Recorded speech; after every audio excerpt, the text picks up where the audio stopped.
Você provavelmente já ouviu falar no Circo dos Horrores, não é verdade? Mas você sabe o que foi isso? E se realmente existiu? Não? Então fica aí, que depois a vinheta eu te conto.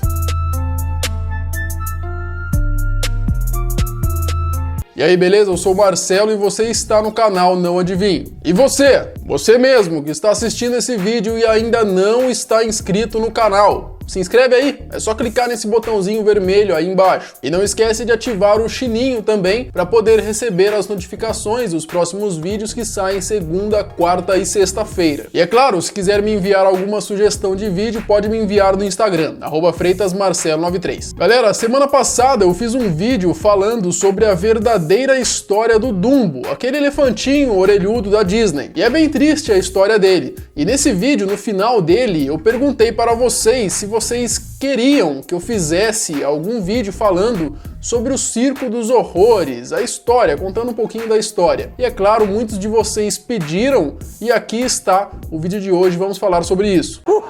Pois bem, Circo dos Horrores, ou Show de Aberrações, ou Freak Show, era um espetáculo do século passado onde as atrações eram pessoas ou animais que possuíam alguma deformidade física, alguma anomalia, doença ou alguma habilidade especial. Bom, na maioria das vezes era só uma deformidade física mesmo. Pessoas que nasciam com alguma patologia que por causa dela sofriam mudanças em suas características físicas. E no caso dos animais, quando eles nasciam com algum problema também. Então, por exemplo, nascia lá um cachorro de 2 cabeças, um jogador de Free Fire de 3 chifres. Fala do meu Free Fire de novo, cara, se você tiver coragem. Ou seja, tanto as pessoas quanto os animais não eram normais. Essas pessoas se exibiam em feiras ou, na maioria dos casos, nos circos. Isso era bem comum naquela época. E é claro que conforme a cultura foi mudando, né, o tempo foi passando, as pessoas começaram a achar que isso era um pouco bizarro e começaram a abandonar essa ideia de Circo dos Horrores, fazendo assim com que se perdesse, né, a popularidade até entrar em extinção. E seria uma patuscada nós falarmos sobre Circo dos Horrores e não mencionarmos ele, um tal de Phineas Taylor Barnum. Mano, e agora eu tô relacionando aqui na história do elefantinho Dumbo, um dos caras dos circos que foi responsável por pegar esse elefante, né, e utilizar no circo como atração, era um cara chamado Barnum. Então provavelmente a gente está falando do mesmo cara. Ele era conhecido por mentir, por enganar e explorar as pessoas em benefício próprio.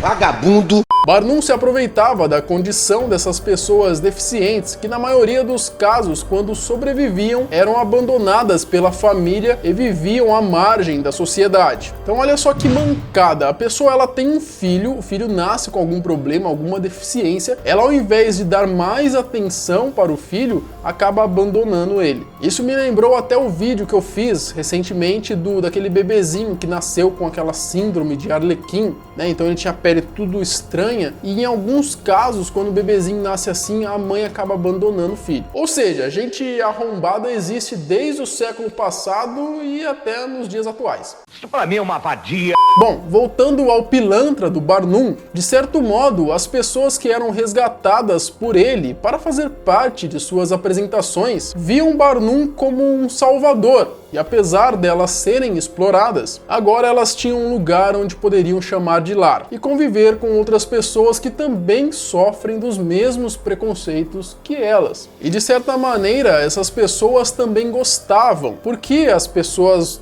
comuns, né, elas pagavam fortuna só para ver o show dessas aberrações. Ou seja, eles eram como artistas que conseguiam impressionar as pessoas com suas habilidades ou deformidades. Existem relatos de que os circos dos horrores que existiam naquela época ganhavam verdadeiras fortunas. Eles cobravam muito caro para que você pudesse ver algum show. Então imagina só o Barnum, encheu o cu de dinheiro, com certeza. Não pode, isso aí é family friendly, fica onde? E o Barnum, ele era tão pilantra que desde novo ele já falsificava bilhete de loteria. Bom, o Barnum merece um vídeo só dele, então por enquanto vamos voltar aqui para o Circo dos Horrores e suas atrações principais. Mirim da Jô. o alfineteiro humano. Dajô ficou famoso na década de 40 e, como o próprio nome sugere, sua habilidade especial era ficar parado no palco enquanto seu assistente lhe enfiava a espada. Que delícia. Mas calma lá, não era uma espada igual essa daqui, uma katana, não. Era aquelas lâminas de esgrima, sabe? Que parece uma agulha gigante. Eu não preciso nem dizer que a galera ficava impressionado com a sua performance. O mais bizarro é que nas apresentações o Dajô, vou chamar de Dajô, tá? O Dajô, ele não apresentava nenhuma expressão de dor. Suas apresentações eram tão surpreendentes que alguns médicos resolveram se juntar para tentar estudar o caso e ver se não tinha nenhuma pilantragem ali por trás. Então os médicos pegaram o Dajô e ele com uma espada atravessada em seu abdômen, levaram ele para um laboratório de raio-x para ver se tudo aquilo era verdade, não tinha nenhum truque. E para a surpresa dos médicos, era verdade sim. A lâmina atravessava seu abdômen passando próximo aos seus órgãos vitais sem danificá-los. Apesar de Dajô ser bem habilidoso, em uma das suas apresentações, aos 35 anos de idade, deu ruim. Ele veio a falecer. Nessa apresentação em questão, ele foi enfiar uma espada na garganta e sem querer acabou cortando sua artéria aorta, que para quem não sabe é a principal artéria do coração. Cortou ela, já era. Faleceu.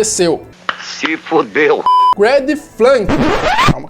Você quer que eu fale o inglês fino do fino? Grady Franklin, o garoto lagosta. Grady nasceu em Petersburgo em 1937. Ele nasceu com uma doença congênita chamada Síndrome de Claw ou ectrodactyla. Nossa, que nome estranho. E essa doença faz com que os seus dedos do meio vão se atrofiando conforme a idade vai passando e ficando só os dedos da ponta, fazendo assim com que ele acaba se formando como se fosse uma garra mesmo. Então por isso o nome, né, do garoto lagosta. Grady era o sexto da família que possuía essa doença. Seu pai também tinha e também fazia parte aí do circo dos horrores. Era uma parada que passava de geração em geração. Só que não pensa que pelo Grady ter essa deformidade, ele era um pobre coitado. Na verdade, ele era um tremendo de um arrombado também, alcoólatra e mau caráter. Como ele não conseguia se locomover direito, porque suas pernas também tinham esse problema, ele usava muito os braços para ajudar a locomoção. Como resultado disso, seus braços ficaram bem fortes. Então, ele enchia a cara de cachaça e quando voltava para casa batia em sua mulher e seus filhos. Ele era tão possessivo que uma das suas filhas mais velhas, quando ela foi se casar com um rapaz da cidade, o Grady, ele pegou uma espingarda que ele tinha e desceu chumbo no rapaz. Já no tribunal, o Grady disse que ele não se arrependia disso e que ele faria de novo se fosse preciso. Se esse merda tivesse aqui na frente agora, na moral. O fim de Grady também foi bem trágico, porque ele era um cuzão desse jeito aí a esposa dele acabou contratando um outro artista do circo para dar um fim no Grady. Enchemos o rabão dele de tiro.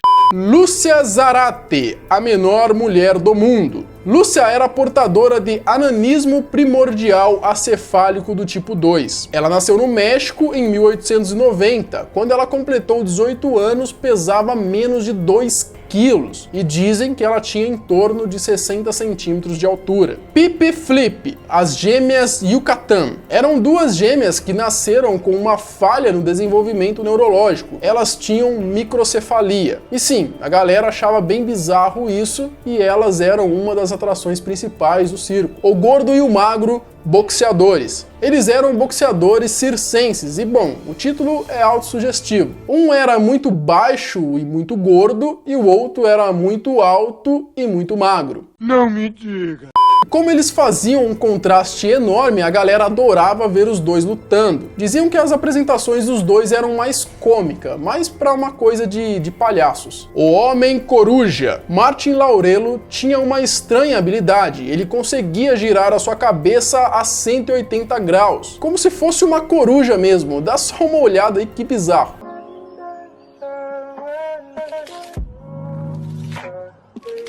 Segundo Martin, ele treinou durante anos para conseguir fazer tal proeza. A Mulher Barbada. Essa é clássica. Quando nós falamos de Circo dos Horrores, já nos vem à cabeça a mulher barbada. Annie Jones nasceu com uma patologia que a fez ter barba desde os 9 meses de idade. Ela era uma das atrações principais do circo de Barnum e era tão famosa que num determinado momento de sua vida ela chegava a ganhar mais de $500 o dia. Então você pensa, naquela época ela chegava a ganhar mais do que o presidente dos Estados Unidos. Se ela ganhava tudo isso, você imagina o Barnum quanto que não ganhava, né? O vagabundo tá ganhando dinheiro fácil? Bom, galera, existe uma lista enorme das mais variadas atrações do Circo dos Horrores. Mas, como as gêmeas siamesas, o homem de 3 pernas, a mulher mais feia do mundo, o homem cachorro, a família Lucchese, que era uma família de albinos. Enfim, fica para um próximo vídeo onde poderemos fazer uma lista só com as atrações do Circo dos Horrores. E aí, o que vocês acham? Você acha que sai um vídeo desse daí? Se quiser, comenta aqui embaixo aqui que a gente faz uma espécie de parte 2 desse vídeo, só com uma listona de mais e mais atrações do Circo dos Horrores. Mas e aí, você já conhecia o Circo dos Horrores? Algumas dessas atrações que eu falei no vídeo de hoje, você já tinha visto? Já ouviu falar? Comenta aqui embaixo que eu quero saber a sua opinião. A gente se vê no próximo vídeo, fiquem todos com Deus e um forte abraço.